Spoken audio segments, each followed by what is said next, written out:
Hey guys, Bad Prepper here.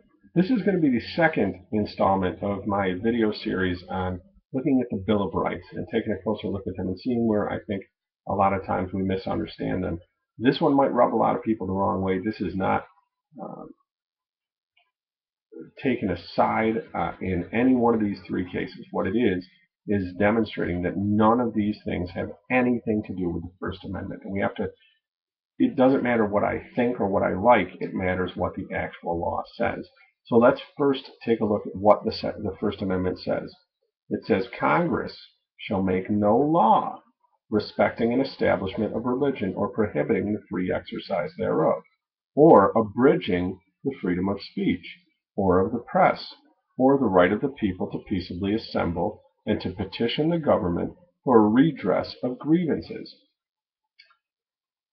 I heard, starting back in 2003, but this has been going on, I think for generations, is a misunderstanding of the term free speech and what is protected under what that umbrella covers.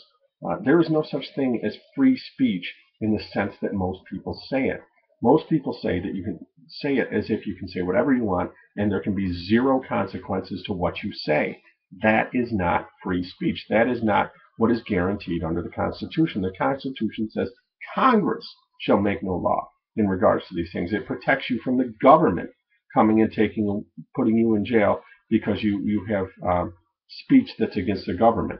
It does not protect you from the normal, natural consequences of the things that you say. If I walk into a crowd of people and I say you are all ugly and you smell bad, somebody might punch me in the face. That doesn't mean my freedom of speech has been taken away. It means that was a natural consequence of the things that I said. The Dixie Chicks, when people stopped buying their albums and country stations stopped playing their albums, when they said that they were embarrassed to be from the same state as President George Bush.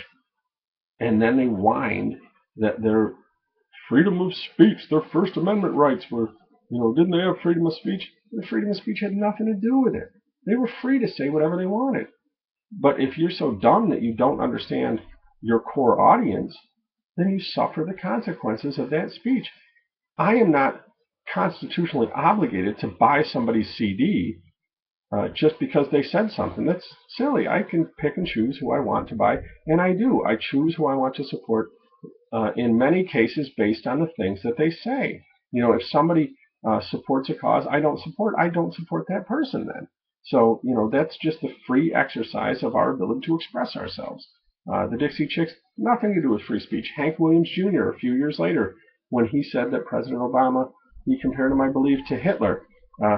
And then he whined because he got released from ABC, Monday Night Football, and he whined that, what about my free speech rights?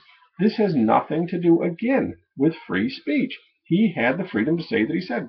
The government to say whatever he wanted to say. The government didn't come and put him in jail or put some mock trial on so they could lock him up for making speech that they didn't like. That had nothing to do with it. It was simply he said something. His employer thought that it did not reflect positively on them, and they didn't like it, and they let him go. They had that right totally. That brings me to, as I'm sure you've guessed by now, why I made the video. This is not, again, a statement that I am somehow in support for or opposition of Bill Robertson and the things that he said. Okay? But it's not a free speech issue. It is not a First Amendment issue. Phil Robertson suffered zero consequences coming from the government, coming from a governmental agency. His freedom of speech was not taken away. He was free to say what he said, and he's free to say it again today if he wants. But he is not free to have zero consequences to the things that he says. And if his employer decides that what he said is egregious and reflects poorly on them, they have a right to say, listen, that doesn't represent us. In the same way that when somebody goes out and gets a DWI, a football team or a baseball team or whatever can cut that person and say, listen, that's, you reflected badly on the organization. I'm not saying what Phil Robertson said is right or wrong. That's not my job. Okay, that's not the kind of channel I have. What I'm saying is it is not a First Amendment issue. So please read closely the First Amendment, the Second Amendment, the whole Bill of Rights, the Fourth Amendment.